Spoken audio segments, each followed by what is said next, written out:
À quelques jours de la fin de la campagne électorale, les candidats en dehors du parti au pouvoir font face à de nombreux harcèlements, a dénoncé un candidat maire de Mahajanga qui a aussi alerté sur la décision des autorités de retirer aux communes la gestion de l'impôt foncier sur la propriété bâtie. Les délestages sont de retour à Tananarive et ses environs. Contrairement aux promesses du président, ils se produisent à des heures aléatoires, comme auparavant, au lieu de commencer à 22 h selon les habitants. Une situation qui fragilise de nouveau les activités et gagne-pain des habitants.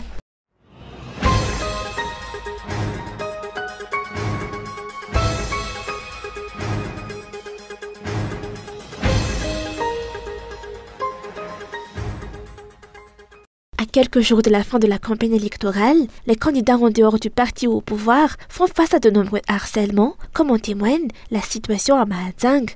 La visite de ministres dans la région se multiplie pour exercer intimidation et pression en tout genre.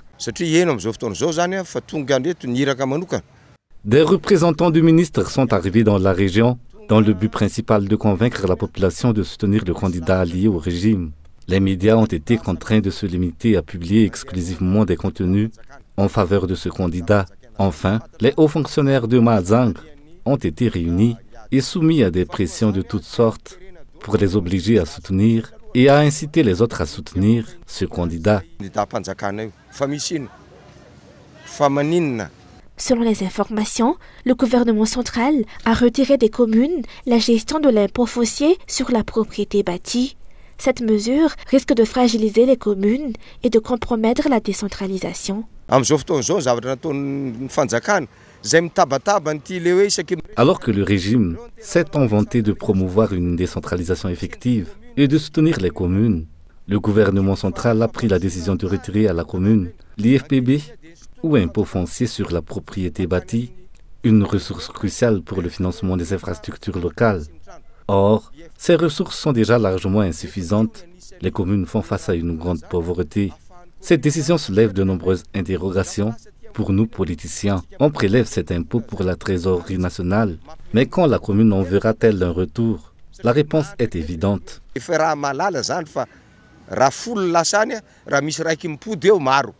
On peut également se demander si les députés ont réellement évalué les conséquences de la décision de retirer la gestion de l'impôt foncier sur la propriété bâtie aux communes avant de l'adopter. Selon les explications, cette mesure ne contribuera en rien au développement local. Les coupures d'électricité sont actuellement de retour, en contradiction avec les promesses du président.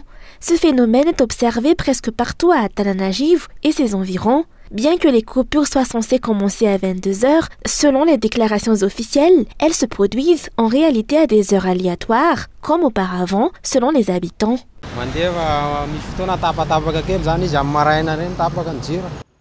Parfois, les coupures d'électricité surviennent le matin et durent entre 30 et 45 minutes. Les promesses des autorités se révèlent trompeuses. Chez nous, à Nusat, les coupures persistent, ce qui endommage les équipements et aggrave l'insécurité. Les dirigeants actuels font ce livre des promesses qu'ils ne réalisent pas. Les coupures d'électricité affectent non seulement les activités qui dépendent de l'électricité, mais aussi les étudiants dans leurs études.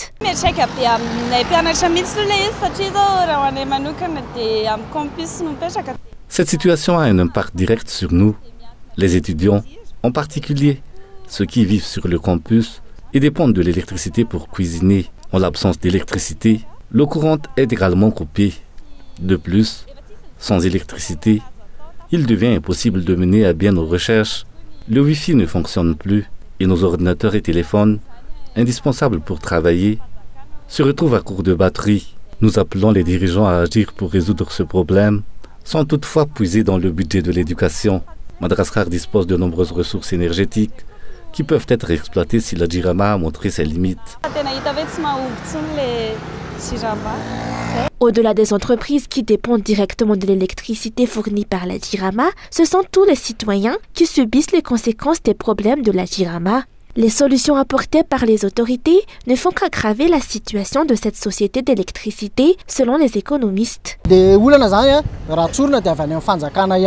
Le problème vient des autorités qui promettent continuellement des subventions à la Jirama. Cependant, cette dernière dépend entièrement de ces aides pour fonctionner.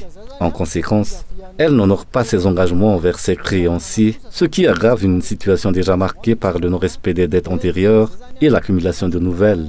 Les subventions via les fonds publics deviennent alors insuffisantes pour combler ce déficit. Le véritable problème de la Jirama est financier, outre les dysfonctionnements organisationnels et des lacunes dans la gestion. La Jirama continue d'annoncer des coupures d'électricité et d'eau à Antananarivo et dans ses environs via les réseaux sociaux. Ces interruptions sont attribuées à des problèmes techniques au niveau des réseaux électriques. Les politiques publiques relatives à l'identification des bovidés se sont révélées défaillantes selon le dernier rapport public de la Cour des comptes. L'absence de suivi de ces politiques a engendré des répercussions significatives.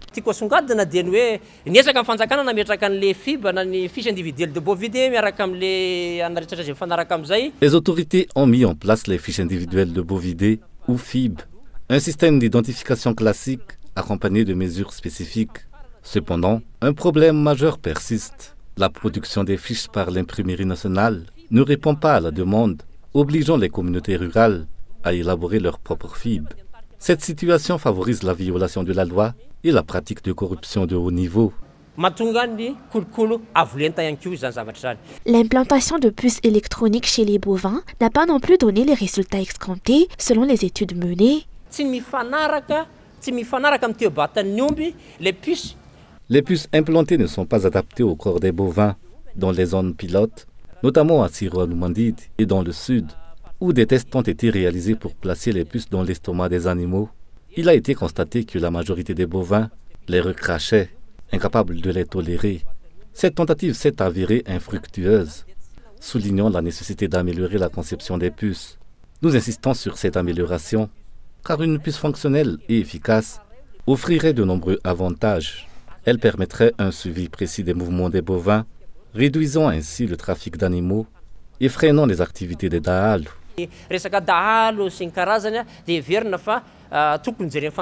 Le rapport souligne de nombreuses lacunes dans cette politique d'identification électronique du bétail. La Cour des comptes a également mis en évidence un manque de sensibilisation concernant les boucles d'identification des bovidés face aux pratiques traditionnelles ancrées encore dans les régions.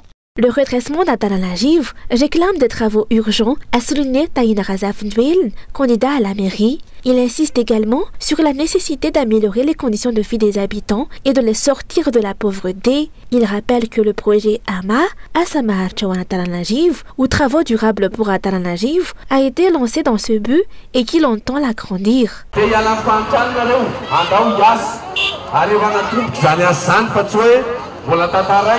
Si vous souhaitez sortir de la pauvreté, allons travailler. Les travaux ont déjà été initiés, et non encore à compter comme le font certains candidats qui se contentent uniquement de constater les problèmes. Ce sont des candidats qui ne sont pas encore prêts à apporter des solutions concrètes. La population a besoin de réponses urgentes, il n'y a pas d'emploi, les eaux montent, et la situation devient de plus en plus difficile. La première action que nous entreprendrons une fois élus sera d'éliminer les frais de 100 à 200 ariars pour l'utilisation des toilettes publiques, qui contribue à la propagation de la saleté et des maladies, en particulier chez les enfants malgaches.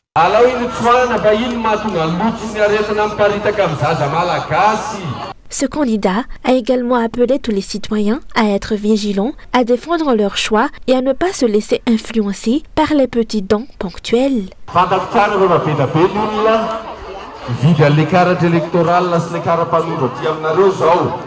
Je sais que certains vous achètent vos cartes d'identité et vos cartes d'électeurs.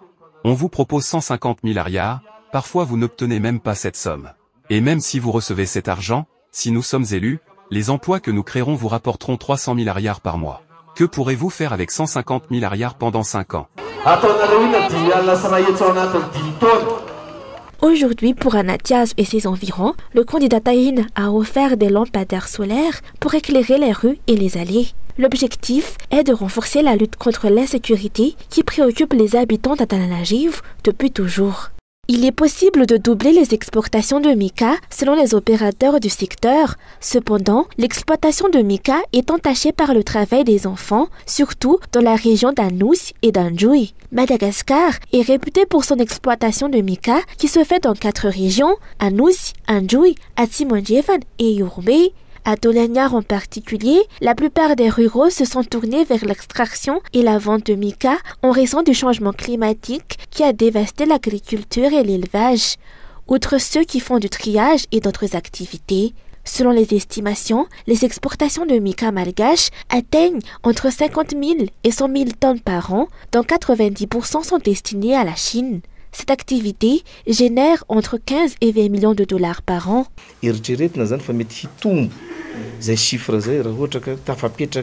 On estime que ces chiffres pourraient augmenter si la filière mica s'inscrivait pleinement dans le secteur formel et respectait les normes de qualité. La lutte contre le travail des enfants mineurs progresse également. Bien qu'il soit difficile d'affirmer que ce fléau sera éradiqué à 100%, des avancées significatives sont observées. Le recours aux enfants, que ce soit dans les dépôts ou sur les sites d'exploitation, est en nette diminution. Les exploitants prennent de plus en plus conscience que l'utilisation de mineurs est récusable.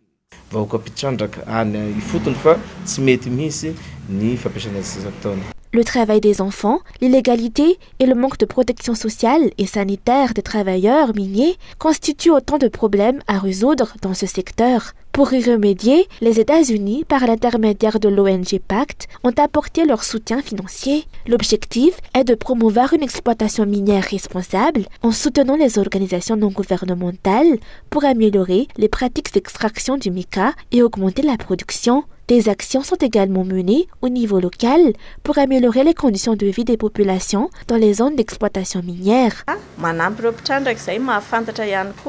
Nous accompagnons les exploitants en leur transmettant des connaissances sur les principes d'une exploitation responsable, axée sur la prévention des dangers et le respect des conditions nécessaires à la protection de leur santé et de leur sécurité. Par ailleurs, nous soutenons les jeunes dans leur formation professionnelle afin de les aider pour leur avenir. Aujourd'hui, les acteurs de la filière mica à Madagascar ont été réunis pour un partage de connaissances visant à améliorer les pratiques d'extraction, à garantir la qualité des produits et à augmenter les volumes exportés. L'ambassade américaine a présenté aujourd'hui un rapport d'évaluation des projets financés par le gouvernement américain par le biais de l'USAID dans le pays. Avec les responsables concernés, cette présentation a également été l'occasion de faire le point sur la poursuite de la coopération entre les gouvernements américains et malgaches. Le gouvernement américain, à travers l'USAID Madagascar, est heureux d'annoncer l'ouverture d'une nouvelle collaboration pour les années à venir. Dans ce cadre, 2 projets, déjà mentionnés mais désormais renforcés, ont été mis en place pour soutenir la résilience des Malgaches et promouvoir l'autosuffisance alimentaire. Il s'agit des projets Vikin et Area. Ces initiatives sont conçues pour s'aligner avec les objectifs de Madagascar et cibler 88 000 ménages vulnérables dans les régions du Sud et du Sud-Est. D'une durée de 5 ans, ces projets bénéficient d'un budget d'environ 22 millions de dollars pour les 2 prochaines années. Ce sont les derniers projets en date dans le cadre de la coopération entre les États-Unis et Madagascar, une collaboration qui dure depuis 40 ans avec l'USAID.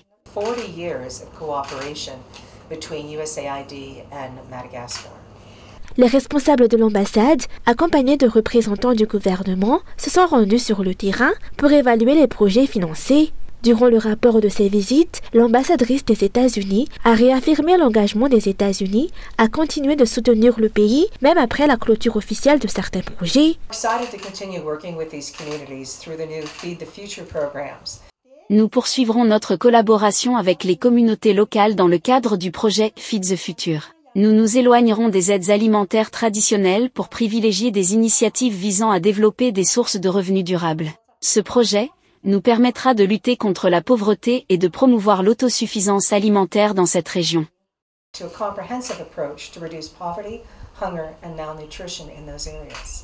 Les responsables ont également inspecté les installations de plaques solaires qui fournissent de l'électricité à de nombreux ménages dans le sud.